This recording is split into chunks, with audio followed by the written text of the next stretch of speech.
On this episode of Bobscaping, we're going to give this Rosy Glow Barberry a natural trim instead of shearing it, as you see us do with a lot of shrubs in our videos where we shear them into a tight shape. Now this Rosy Glow, you'll notice, does not have a lot of bright color on the tips, mostly because it's not getting enough sunlight. In a moment we'll take a look at a Rosy Glow we sheared a year or two ago, much to one viewer's chagrin, and you'll see how nicely it's come back.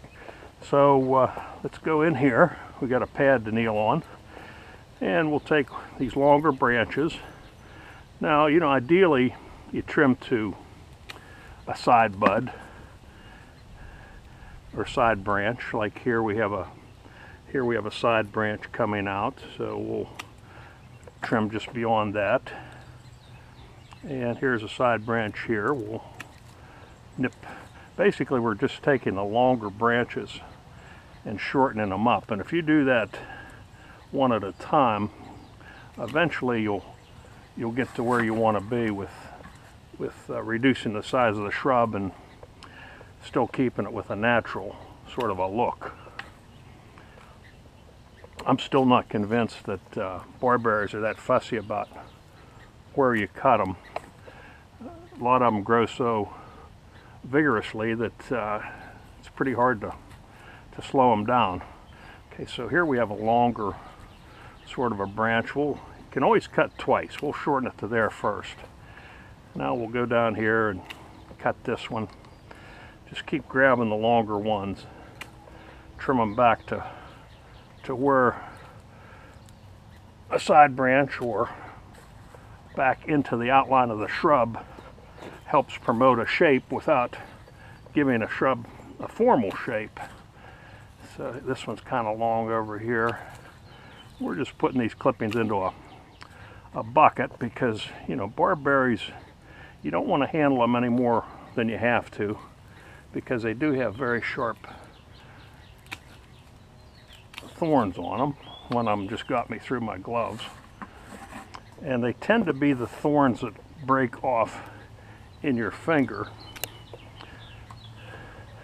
And sometimes you'll discover them a day or two later as they start to fester. Okay, we'll take this branch and shorten it up. Shorten that one up. This one's growing straight up. We're going to take it off. Shorten that one up. Bring this down here and take off that upright growth. So we're starting to get a little more of a shape to it. We'll take that one off. I'm going to shorten these two longer side ones to there. A couple of these stragglers down here. So it still looks natural. It's got some still got some shape to it. While it does look natural, it doesn't just look wild like it did when we started. We might shorten this one up just a little. So that's basically all there is to it. You just keep going after the longer ones and shortening them up, and eventually you'll come to the shape you want. Now we'll take a look at the Rosy Glow Barberry that's getting more sunlight and one that we sheared a couple years ago. Okay, and here's that Rosy Glow Barberry. You can see how bright the growth is where it gets more sunlight. It gets that white marbled foliage to it. And again, this was sheared a couple years ago, and I can't see where it had any bad effects on it, but I guess beauty's in the eye of the beholder. For this episode of Bobscaping, this is Bob.